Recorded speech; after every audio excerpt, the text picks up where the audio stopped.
హైదరాబాద్ తో పాటు తెలంగాణలోని పలు జిల్లాల్లో భారీ నుంచి అతి భారీ వర్షాలు కురిసే అవకాశం ఉందని చెప్తున్నారు వాతావరణ శాఖ అధికారులు. ప్రజలు అప్రమత్తంగా ఉండాలంటున్నారు. దీనిపై మరిన్ని వివరాలు మా ప్రతినిధి శ్రీధర్ అందిస్తారు.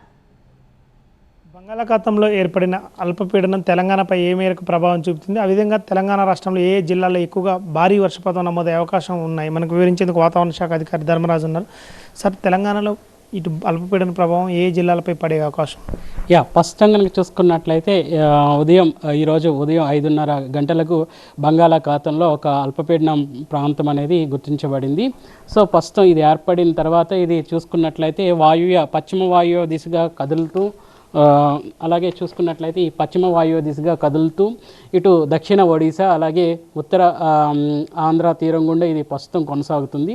దీని ప్రభావంతో పాటు ఇటు అంతర్గత కర్ణాటక నుంచి కూడా ఒక ఉపరితల చక్రవాకం అనేది కూడా రాష్ట్రం మీద దాని యొక్క ప్రభావం కూడా కనిపిస్తుంది. అలాగే చూసుకున్నట్లయితే తూర్పు పశ్చిమ ద్రోణి కూడా రాష్ట్రం మీద కొనసాగడం వల్ల ఆల్మోస్ట్ మనకు చూసుకున్నట్లయితే 3 వాతావరణ సూచికలు అనేవి రాష్ట్రం మీద ప్రభావం చూపించడం వల్ల మనకి ఈరోజు రేపు కూడా మనకి వర్ష తీవ్రత అనేది అధిక మొత్తంలో వచ్చే అవకాశం అయితే కనిపిస్తుంది. పొద్దున్న నుంచి కూడా మేఘకృతమై మధ్యలో మనకి ఎండ వచ్చినప్పటికీ కూడా రాత్రి కూడా మనకి ఒక విధంగా కొన్ని జిల్లాల్లో భారీ వర్షాలతో పాటు అతి భారీ వర్షాలు కూడా నమోదయ్యే అవకాశం అయితే కనిపిస్తుంది.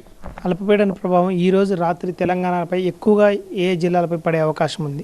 ముఖ్యంగా చూసుకున్నట్లయితే ఈ యొక్క అల్పపీడన ప్రభావం అనేది చూసుకున్నట్లయితే ప్రస్తుతం చూసుకున్నట్లయితే పశ్చిమ వాయువ్య దిశగా కదలడం వల్ల మనకి చూసుకున్నట్లయితే ఇటు తూర్పు తెలంగాణ జిల్లాలు అక్కడక్కడ మధ్యస్థ తెలంగాణ జిల్లాల్లో కూడా దీని యొక్క ఇంపాక్ట్ ప్రభావం అనేది కనిపించే అవకాశం అయితే కనిపిస్తుంది. ముఖ్యంగా చూసుకున్నట్లయితే ఈరోజు తూర్పు తెలంగాణ జిల్లాలో ఉన్నటువంటి జయశంకర్, భూపాలపల్లి, మూల్గు, భద్రాద్రి కొత్తగూడెం, ఖమ్మం, సూర్యాపేట ఈ యొక్క తూర్పు తెలంగాణ జిల్లాలు, అలాగే చూసుకున్నట్లయితే ఇటు చూసుకున్నట్లయితే యాదాద్రి, భువనగిరి, ఇంకా మేడ్చల్, మల్కాజ్, మెదక్, సంగారెడ్డి, అలాగే వికారాబాద్ ఈ యొక్క జిల్లాల్లో దీని యొక్క ప్రభావం అనేది స్పష్టంగా కనిపిస్తుంది.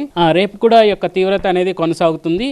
ఒక్కసారి ఈ యొక్క అల్పపీడనం ఏదైతే బంగాళాఖాతంలో ప్రస్తుతం కొనసాగుతుందో దీని యొక్క ప్రభావం అనేది 24 గంటల్లో బలపడుతుంది. సో కాబట్టి రేపు కూడా ఈ యొక్క తీవ్రత అనేది కొనసాగే అవకాశం కనిపిస్తుంది. ముఖ్యంగా ఇటు చూసుకున్నట్లయితే సంగారెడ్డి, మెదక్, వికారాబాద్ ఈ యొక్క జిల్లాల్లో దీని యొక్క ప్రభావం అంటే అతి భారీ వర్ష సూచనలు అనేవి కనిపిస్తున్నాయి. కాబట్టి ఈ యొక్క రెడ్ హెచ్చరికలు అనేవి జారీ చేయడం జరిగింది. అలాగే చూసుకున్నట్లయితే తూర్పు తెలంగాణ జిల్లాల్లోనూ ఇటు పశ్చిమ తెలంగాణ జిల్లాల్లో చూసుకున్నట్లయితే నిజామాబాద్ అలాగే కామారెడ్డి ఈ యొక్క జిల్లాల్లో కూడా ఈ యొక్క అతి భారీ వర్ష సూచనలు అనేవి కనిపిస్తున్నాయి. ఇంకా ఇటు చూసుకున్నట్లయితే మనకి తూర్పు తెలంగాణ జిల్లాల్లో కూడా ఈ యొక్క అతి భారీ వర్షాలు అనేవి కనిపిస్తున్నాయి. 15వ తారీఖున కూడా అక్కడక్కడ భారీ నుంచి అతి భారీ వర్షాలు ఉన్నప్పటికీ కూడా ఈ 2 రోజులు ఉన్నంత తీవ్రత అనేది ఉండదనే చెప్పవచ్చు. రైతులు ఈ యొక్క వర్షాల తీవ్రత అధికంగా ఉండే రోజుల్లో మాత్రం ఇటు చేలకు ఎరువులు కానీ అలాగే మందులు కానీ వేయడం అనేది కూడా చేయకూడదు అనేసి సూచనలు జారీ చేయడం జరిగింది. అలాగే ఎప్పుడైతే నల్లమబ్బు ఆకాశంలో కనిపిస్తుందో ఆ సమయంలో మాత్రం